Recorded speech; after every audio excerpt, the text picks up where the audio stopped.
샬롬 할렐루야. 욥기 16장 1절에서 6절이요. 욥이 대답하여 이르되 이런 말은 내가 많이 들었나니 너희는 다 재난을 주는 위로자들이로구나. 헛된 말이 어찌 끝이 있으랴. 네가 무엇에 자극을 받아 이같이 대답하는가. 나도 너희처럼 말할 수 있나니 가령 너희 마음이 내 마음 자리에 있다 하자. 나도 그럴듯한 말로 너희를 치며 너희를 향하여 머리를 흔들 수 있느니라. 그래도 입으로 너희를 강하게 하며 입술의 위로로 너희의 근심을 풀었으리라. 내가 말하여도 내 근심이 풀리지 아니하고 잠잠하여도 내 아픔이 줄어들지 않으리라. 아멘. 욥기 강의 39번째 허망한 말입니다. 허망한 말의 무익함과 영적인 사람과 육적인 사람의 차이에 대해서 말씀드리겠습니다. 첫째, 허망한 말. 욥기 16장 1절에 욥이 대답하여 가로되 이런 말은 내가 많이 들었나니. 3절, 허망한 말이 어찌 끝이 있으랴. 네가 무엇에 격동되어 이같이 대답하는고. 15장에서는 엘리바스가 말했고 16장부터는 욥이 그 말을 받아서 다시 변론을 시작합니다. 지금까지 욥의 친구들이 욥에게 권면을 했던 말들은 욥도 이미 선진들로부터 들어와서 잘 알고 있다고 말합니다. 욥은 왜 친구들을 범례케 하는 안위자라고 표현을 하는 것일까요? 안위란 몸을 편안하게 하고 마음을 위로해 주는 것이라는 뜻이지요. 욥의 친구들은 욥에게 안위자가 될 수 없습니다. 오히려 욥을 혈기나게 하고 속상하게 하며 범례케 만들었을 뿐이었지요. 친구들은 계속 말로 욥을 다구쳤기에 욥이 그 말을 들으면서 자신에 대해 생각하게 되니 머리가 더욱 복잡해졌던 것입니다. 그러니 친구들의 말로 인해서 오히려 시달리고 괴로움을 당하고 있다는 의미이지요. 이는 믿음의 형제들 간에도 주의해야 할 부분입니다. 상대가 내 말을 받아들이지 못한다면 오히려 역효과를 낼 수가 있지요. 그러니 내 말이 상대로 하여금 오해와 번뇌를 하게 만든다면 차라리 잠잠히 기다리는 편이 낫지요. 허망하다라는 말은 거짓되고 망령되다, 허무하고 어이없다 또는 허망되고 미덥지 아니하다라는 뜻입니다. 욥은 왜 친구들의 권면을 허망한 말이라고 단정하는 것일까요? 이는 친구들의 행함이 본이 되지 못했기 때문입니다. 이는 주 안에서 매우 중요하지요. 예를 들면 진리 안에 살면서 본이 되는 사람이 전도를 하면 사람들이 쉽게 마음의 문을 열고 복음을 받아들일 수가 있습니다. 또 축복을 받고 있는 사람이라야 하나님을 믿으면 축복을 받습니다 라고 담대히 전할 수가 있고, 이 말을 듣는 사람도 당신을 보니 나도 교회에 가고 싶습니다 라고 답을 하게 되지요. 반대로 언어와 행실이 바르지 않고 하나님의 영광을 가리는 사람이 전도를 한다면 당신이나 좀 잘 믿으세요 라고 비웃음을 당할 수밖에 없습니다. 이렇게 아무런 유익을 주지 못하는 헛된 말이 바로 허망한 말인 것이지요. 욥은 친구의 말이 허망하다고 하면서 네가 무엇 때문에 격동되어 이런 말을 하는가 라고 질문을 던집니다. 욥의 친구들이 무엇 때문에 이처럼 격동된 것일까요? 먼저는 욥이 하나님 앞에 합당치 못한 말들을 했고, 이에 친구들이 열심히 권면했는데 욥은 이를 무시했을 뿐만이 아니라 하나님을 나쁜 하나님으로 매도했습니다. 그러면서도 스스로는 의롭다고 주장을 하니 친구들은 이러한 욥이 안이 꽂고 싫기 때문에 점점 감정이 격해지면서 흥분될 수밖에 없었던 것입니다. 그러나 정작 욥은 본인이 이처럼 원인 제공을 했다는 사실을 모르기 때문에 친구들에게 왜 그처럼 감정이 나서 허망한 말들을 하느냐라고 묻는 거지요. 게다가 욥 자신은 여전히 옳으며 온전하다고 믿고 있었기 때문에 친구들이 격동하는 것이 이해가 안 되었지요. 이렇게 대화 중에 상대가 격동한다면 양쪽 모두에게 문제가 있음을 알아야 합니다. 하나님께서는 원수도 사랑하라, 네 오른편 뺨을 치거든 왼편도 돌려대라 하셨고, 누구에게든지 악으로 악을 갚지 말고 항상 선을 쫓으라 말씀하셨습니다. 또 항상 기뻐하고 범사에 감사하라 하셨지요. 이러한 말씀이 내 마음의 영으로 일구어졌다면 무슨 험담을 듣거나 오해를 받는다 해도 진리로 마음을 지킬 수가 있습니다. 무슨 험담을 듣거나 오해를 받는다 해도 진리로 마음을 지킬 수가 있습니다. 혹여 내가 잘못이 있어서 비방의 말을 듣게 되었다면 회개하고 돌이키면 되는 것이고, 애매히 그런 말을 들었다면 내가 진리를 어기지 않았으니 더더욱 평안할 수가 있는 것입니다. 이렇게 진리대로 하나님 앞에 기뻐하고 감사한다면 원수마귀 사단이 물러갈 수밖에 없고 하나님께서 기뻐하심으로 축복이 임하게 되지요. 반대로 그러한 말로 인해서 내 마음이 요동하고 감정이 뒤틀린다거나 실족한다면 이는 내 안에 악이 있기 때문에 사단의 역사를 받는다는 것임을 알아야 합니다. 두 번째, 서로 입장을 바꿔보자고 제안하는 욥. 나도 너처럼 말할 수 있나니 가령 너희 마음이 내 마음 자리에 있다 하자. 너희를 강하게 하며 입술의 위로로 너희의 근심을 풀었으리라. 욥기 16장 4절. 여기서 말을 짓는다는 것은 정작 행함은 없으면서 자기들의 생각 속에서 소신껏 말을 지어낸다는 것입니다. 즉 친구들이 욥의 편에서 생각하고 말을 하는 것이 아니라 그들의 생각 속에서 마음대로 욥을 질책한다는 의미이지요. 욥은 친구들의 말이 자기와는 거리가 먼 이야기라고 생각하므로 서로 입장을 바꿔보자고 제안합니다. 만일 너희가 내 처지에 있고 너희의 악한 마음이 나에게 있다면 나도 그럴듯한 말로 너희를 치며 너희가 격동될 수 있는 말로 너희에게 퍼부었을 것이며 너희들에게 머리를 흔들었을 것이다.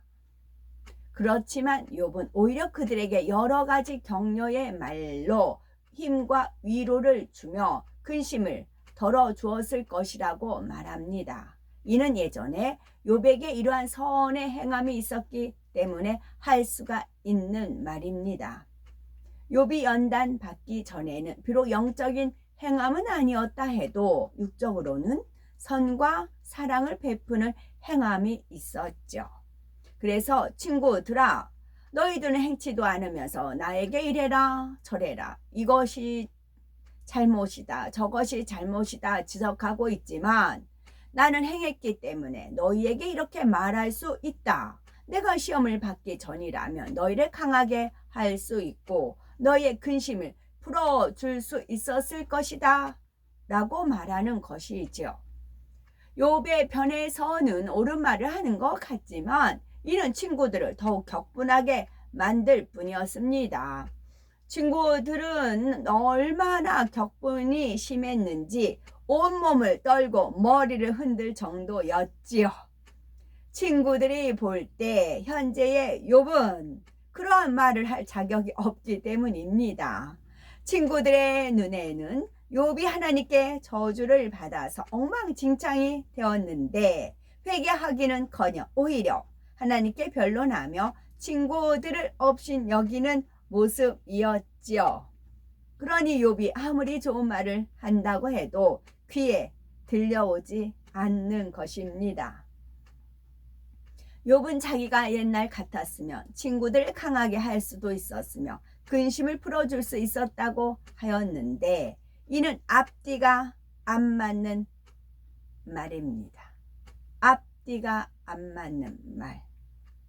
자기 근심을 풀을 수 없다는 사람이 어떻게 타인의 근심을 해결해 줄 수가 있겠습니까? 우리는 이러한 대화법이 얼마나 무익한지 알아야 합니다. 만일 욥과 같이 현재는 초라한 처지에 있는 사람이 나도 과거에 이런 사람이었다 라고 하면서 상대에게 권면이나 훈계를 한다면 오히려 비웃음거리가 되기 쉽습니다. 예를 들어서 술, 담배를 하면서 나쁜 언행으로서 사람들의 눈살을 찌푸리게 만드는 사람이 나는 모태 신앙이었고 예전에는 성가대도 했고 주교사도 했고 열심히 충성했다 라고 말한다면 얼마나 하나님의 영광을 가리는 모습입니까? 이와 반대로 내가 예전에 신앙생활을 잘 했을 때는 부유했었는데 신앙생활을 게을리하고 세상에 빠지다 보니 결국 재산을 탕진하고 말았습니다. 그러니 내 전처를 받지 말고 신앙생활을 잘 하시기 바랍니다 라고 간증한다면 이는 회개하는 자세이지요. 이렇게 과거에 자신이 실패하게 된 이유를 설명하면서 권면을 하면 상대에게도 은혜가 되고 교훈과 유익을 줄 수가 있습니다. 세 번째, 육적인 사람과 영적인 사람 사이의 차이. 욥기 16장 6절에 내가 말하여도 내 근심이 풀리지 아니하나니 잠잠한들 어찌 평안하랴. 흔히 남의 일은 쉬워 보인다는 말이 있죠. 그래서 다른 사람이 어떤 일로 고민하고 있으면 아무것도 아닌 걸 가지고 뭘 그리 어렵게 생각하십니까? 이렇게 하면 척척 해결이 됩니다 라고 큰 소리 치는 것을 볼 수가 있죠. 그런데 정작 본인 문제는 해결하지 못하고 있다면 그 말이 무슨 소용이 있으며 그런 사람을 어떻게 믿을 수가 있겠습니까? 영적으로도 내가 하나님을 만난 체험이 없다면 상대에게 확신 있게 말할 수 없고 내가 이루지 못한 것을 상대에게 이루라고 담대하게 말할 수는 없지요. 욥도 예전에는 남을 강하게 해주고 근심을 풀어 주었으나 지금 자신의 문제에 대해서는 아무것도 할 수 없음을 깨우치면서 자기 발견이 시작되고 있습니다. 욥이 존경받을 만한 위치에 있을 때는 그의 말이 사람들에게 먹혀 들어가는 듯 했지만 지금은 친구들조차 받아들이지 않고 있습니다. 욥 자체가 영이 아닌 육의 사람이므로 막상 어려움을 당하니 입으로 악한 말을 쏟아내고 이로 인해서 친구들은 욥을 아주 천한 사람으로 취급했던 것입니다. 이렇게 육이란 변하고 썩어질 것이며 무익한 것이기 때문에 하나님께서는 욥에게 참된 생명을 주시기 위해서 연단을 허락하실 수밖에 없었던 것입니다. 요한복음 6장 63절 살리는 것은 영이니 육은 무익하니라는 말씀처럼 이 말씀을 기억하기 좋은 게 우리나라 63 빌딩이 있잖아요. 요한복음 6장 63절 살리는 것은 영이니 육은 무익하니라. 상대에게 변화와 생명을 줄 수 있으려면 내가 먼저 내 마음을 진리로 채워져야 말의 영적인 권세가 따릅니다. 살리는 것은 영이니 육은 무익하니라는 말씀처럼 상대에게 생명을 줄 수 있으려면 먼저 내 마음이 진리로 채워져서 말의 영적인 권세가 따라야 합니다. 육적인 사람은 어려움이 있을 때 잠잠히 견디지 못합니다. 감정이 뒤틀리고 잠도 오지 않으며 결국은 상대를 찾아가서 폭발시켜야 시원함을 느끼지요. 그러나 영적인 사람은 사도 바울이 나는 날마다 죽노라 고백한 대로 자기가 없으니 감정을 쌓을 일도 없고 오히려 상대에게 져줄 때 시원함을 느낍니다. 어려움이 왔을 때도 묵묵히 참고 견디며 기다릴 수가 있지요. 또한 육적인 사람은 남의 허물에 대해서 들으면 잠잠하지 못하고 얼른 주변에 전해야 마음이 시원합니다. 육의 사람은 원수 마귀 사단의 음성을 들어 나가기에 악을 바라음으로 사단을 시원하게 하니 내 마음도 시원해지는 것입니다. 자, 육의 사람은 원수 마귀 사단의 음성을 들어서 나가기에 악을 바라음으로 사단을 시원하게 하니 내 마음도 시원해지는 것입니다. 사단을 시원하게 하니 사단을 시원하게 하니 하나님의 마음을 시원케 하는 게 아니라 사단을 마음을 시원케 하는 말. 만일 영적인 사람이 혹여 남의 허물을 전하는 일이 있었다면 마음이 시원한 것이 아니라 성령의 탄식 소리에 심히 공감을 느끼게 됩니다. 힘든 일을 만났을 때 주변에 하소연을 하면 속이 편안한 것이 아니라 공고해지지요. 기뻐하지 못하고 불평한 것을 회개해서 평안해집니다.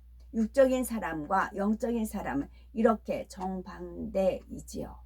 그러니 영적인 사람이 되어 갈수록 성령의 음성을 듣고 순종하게 되며 참된 평안과 기쁨을 누리게 됩니다. 사단의 마음을 시원케 하는 것을 이제 꼭 집어서 말씀을 이제 드리면 많이 이해가 되는데 이제 많은 이제 받아들이지 못하기 때문에 제가 돌려서 말을 하곤 해요. 그 중에 지옥에 간 목사를 화면히 지옥에 간 목사를 이게 추앙해서 이렇게 직근까지 설교도 올리고 추앙해서 그 사람 업적을 이렇게 추앙하는 그런 말들이 있어요. 그래서 왜 저런 말을 했을까 하면 본인도 그와 같은 이제 코드를 맞추려고 하기 때문에 그래요. 그래서 한 번씩 제가 하나님께서 이끄셔서 말을 하는 겁니다.